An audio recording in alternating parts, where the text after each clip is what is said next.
Hello दोस्तों, हमारे YouTube channel Bandevi study में आपका स्वागत है। तो आज हम जो थ्योरी लेकर आए हैं, तो आप लोग अगर आप लोग आर्मी जेसीओ में कैटरिंग का अगर फार्म भरे हैं तो सबसे पहले आप हमारे चैनल को सब्सक्राइब कर लीजिए। सब्सक्राइब करने के बाद इस वीडियो में आप लोग लास्ट तक ज़रूर बने रहिए, क्योंकि आपके एग्ज़ाम के लिए जो आपका एग्ज़ाम होने वाला है 30 जून से लेकर 10 जुलाई के बीच में, उसको ध्यान में रखते हुए यह वीडियो थ्योरी लाई गई है। तो आप लोग सब्सक्राइब और लाइक करना मत भूलना दोस्तों। और आप लोग को एक और मैं बात बता दे रहा हूँ, अगर आपको कोई भी समस्या या परेशानी है तो आप लोग हमको कमेंट करके ज़रूर बताइए। मैं उसका सभी लोगों का पूरा कमेंट का मतलब रिप्लाई दे देता हूँ। तो यह जो है आज का हमारी जो थ्योरी है वह मेनू योजना यानी कि मेनू प्लानिंग की पूरी थ्योरी हिंदी में लेकर आया हूँ, जो आर्मी जेसीओ कैटरिंग से संबंधित थ्योरी है और होटल मैनेजमेंट या अन्य कुकिंग परीक्षाओं के लिए बहुत ही महत्वपूर्ण यह वीडियो होने वाली है। तो चलिए हम लोग शुरू करते हैं मेनू प्लानिंग की थ्योरी को। तो सबसे पहले जो हमारा प्रश्न आता है तो वह है हमारा मेनू योजना क्या है, यानी कि जो मेनू प्लानिंग है यह क्या है।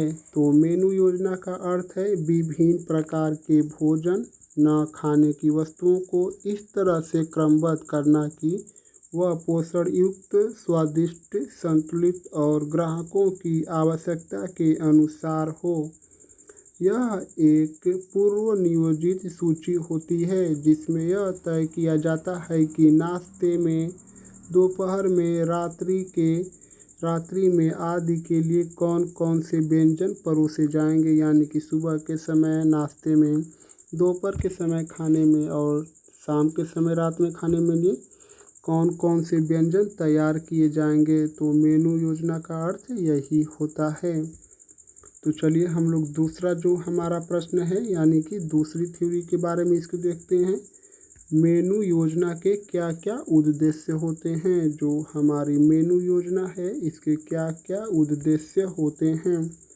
तो मेनू योजना के जो उद्देश्य हैं हमारा संतुलित आहार देना, बैलेंस्ड डाइट, यानी कि मतलब उसको जो पर्याप्त मात्रा में डाइट को देना, समय और संसाधनों का सही से उपयोग करना मेनू योजना का यह मुख्य उद्देश्य है। ग्राहकों की पसंद और बजट का ध्यान रखना, पोषक तत्वों की आवश्यकता पूरी करना, भोजन की विविधता और आकर्षण को बढ़ाना।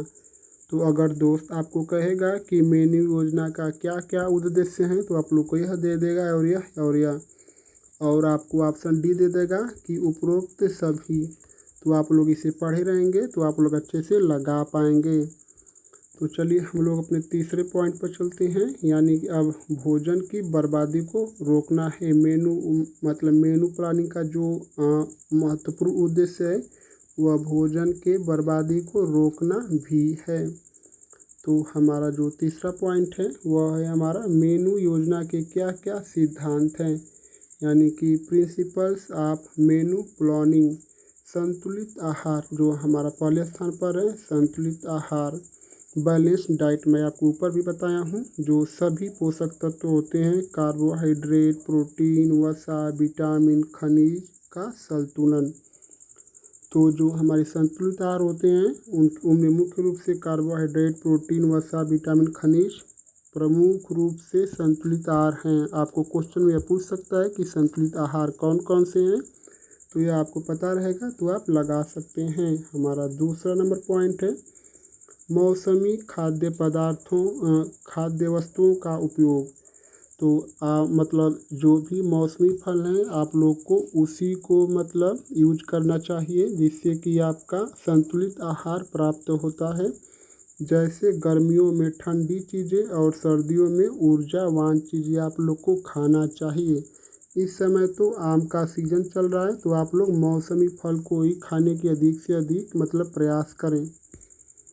हमारा तीसरा पॉइंट है विविधता, वेरिएटी। रंग, बनावट, स्वाद और पकाने की विधियों में विविधता बरतना चाहिए। चौथा है भोजन की मात्रा और भाग। उम्र, काम और समय के अनुसार ही आप लोग को तैयारी या कुछ भी करना चाहिए। तो पांचवा है खर्च और बजट। लागत प्रभावी भोजन बनाना, यानी कि कम लागत में मतलब अच्छा भोजन पकाना होता है।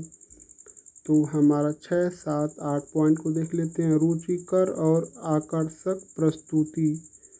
और सातवां है धार्मिक व सांस्कृतिक आवश्यकताओं का ध्यान। सुलभता और स्थानीय सामग्री का उपयोग। तो हमारा जो चौथा पॉइंट है, यह मेनू के कितने प्रकार होते हैं, यानी जो मेनू प्लानिंग है इसके कितने प्रकार होते हैं। तो हमारा जो इस साइड प्रकार लिखा है और इस साइड इसका विवरण। तो एला कार्ट जो है हमारा, ग्राहक अपनी पसंद से स्वयं व्यंजन चुन सकता है। हर आइटम की अलग अलग कीमत होती है।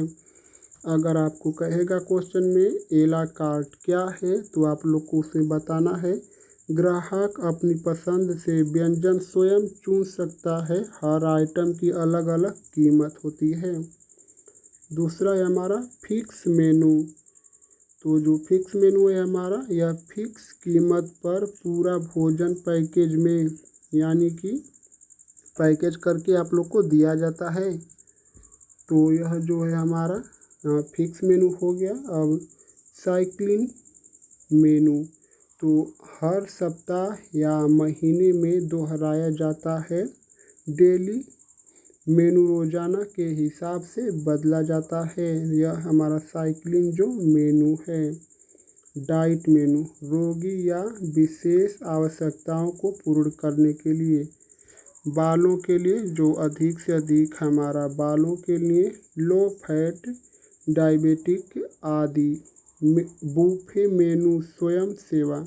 अगर आपको पूछेगा कि बूफे मेनू क्या है, तो यह आप लोग को बताना है स्वयं सेवा विभिन्न विकल्प उपलब्ध होते हैं, यानी कि बूफे मेनू सेवा में जो ग्राहक होता है वह स्वयं ही अपना भोजन परोसता है। तो चलिए हम लोग नीचे देखते हैं। पांचवा पॉइंट है, देखिए दोस्त, अगर आप लोग चाहें तो इसको नोट भी कर सकते हैं या आप लोग का मर्जी, आप लोग जो चाहें वो कर सकते हैं। तो हमारा पांचवा पॉइंट है मेनू योजना करते समय ध्यान देने योग्य बातें, यानी कि जो मेनू प्लानिंग कर रहे हैं आप, उस समय आपको ध्यान देने योग्य बातें कौन सी है। तो किचन का संसाधन, यानी कि इक्विपमेंट, स्टाफ, खाद्य सामग्री की उपलब्धता है या नहीं, सेवा का प्रकार, टेबल सर्विस, बूफे सेल्स या सर्विस, या टेबल सर्विस जो है कुर्सी मेज पर खाना खाना। बूफे जो ग्राहक होता है वह स्वयं अपना खाना परोसता है। और सेल्फ जो वेटर होते हैं वह आपको देंगे सेल्फ सर्विस। क्लाइंट या ग्राहक का प्रोफाइल तैयार करना, बच्चे, जवान, बूढ़े, बीमार, इन सबको ध्यान में रखते हुए खाना खिलाना। तो हमारा जो है समारोह का अवसर या जो पार्टी होती है उनका अवसर, जैसे त्यौहार, विवाह, ऑफिस मीटिंग के लिए। पकाने और परोसने का समय। तो हमारा जो छठा नंबर है, सॉरी दोस्तों, यह बस लास्ट नंबर है हमारा जो मेनू प्लानिंग से संबंधित है। छठा है संतुलित भोजन, बैलेंस्ड डाइट का आदर्श मेनू क्या है। तो इस साइड भोजन है, इस साइड इसका उदाहरण है। तो कौन कौन सा संतुलित भोजन का बैलेंस्ड डाइट का आदर्श मेनू है। तो पहला अनाज है, रोटी, चावल, दाल। और प्रोटीन है हमारा दूसरा, दाल, दूध, पनीर, अंडा में प्रमुख रूप से प्रोटीन पाया जाता है। सब्जियां जो हरी पत्तेदार होती हैं, रेशेदार होती हैं, उसमें अधिक से अधिक आयरन पाया जाता है। फल जो मौसमी फल हैं उसको आप लोग उपयोग करना चाहिए। ऐसा नहीं कि इस समय आम का सीज़न है तो आप लोग चलें मतलब कुछ और खाने, और जब ठंडी हो तो उसमें आप लोग आम खोजने लगें, तो फिर वो ठीक नहीं है। और वसा में घी और तेल, आप लोग को पता है। तरल पदार्थ, पानी, छाछ, जूस। पानी, छाछ, जूस, जैसे गर्मियों में आप लोग को दही, मट्ठा वगैरह सब पीना चाहिए। तो दोस्त, अगर आप लोग हमारे चैनल पर पहली बार आए हैं तो सबसे पहले आप हमारे चैनल को सब्सक्राइब कर लीजिए। और सब्सक्राइब करने के बाद अगर यह वीडियो आपको अच्छी लगी है तो लाइक करना मत भूलना दोस्त। और आप यह भी कमेंट करके बताइए कि यह जो मैं थ्योरी लेकर आया था आप लोग को कैसी लगी। और हो सकता है तो आप लोग इसको, यह जो थ्योरी है इसको आप अपने दोस्तों को भी शेयर कर दीजिए, क्योंकि जो आपके दोस्त हैं वो बहुत ज़्यादा भटक रहे हैं, कहीं से भी 800 1000 का बैच लेकर उसकी तैयारी कर रहे हैं। जब एग्ज़ाम आ गया है तो कपारे हाथ लगाकर बैठ गए हैं। तो उनको भी शेयर कर दीजिए, ऐसा आपके दोस्त कोई मतलब रह ना जाए। तो आप लोग और मैं आप लोग के लिए डेली 2 थ्योरी लेकर आऊँगा और 100 प्रश्नों का प्रैक्टिस सेट भी लेकर आऊँगा डेली। तो आप लोग यह प्रैक्टिस सेट 100 प्रश्नों का और यह जो है 2 थ्योरी आप लोग देखना ज़रूर, इसको देखना भूलना मत। इसको आप कैसे देख पाएंगे, जब पहले आप सब्सक्राइब कर लेंगे। अगर आप लोग को 1000 प्रश्नों का अगर PDF चाहिए तो मैं अपने चैनल पर अपलोड किया हूँ, उसको वीडियो को आप देख लीजिए कि आप लोग को 1000 प्रश्नों का PDF कैसे मिलेगा। तो चलिए हम यहीं पर अपनी वीडियो को क्लोज करते हैं। आप लोग का बहुत बहुत धन्यवाद दोस्तों।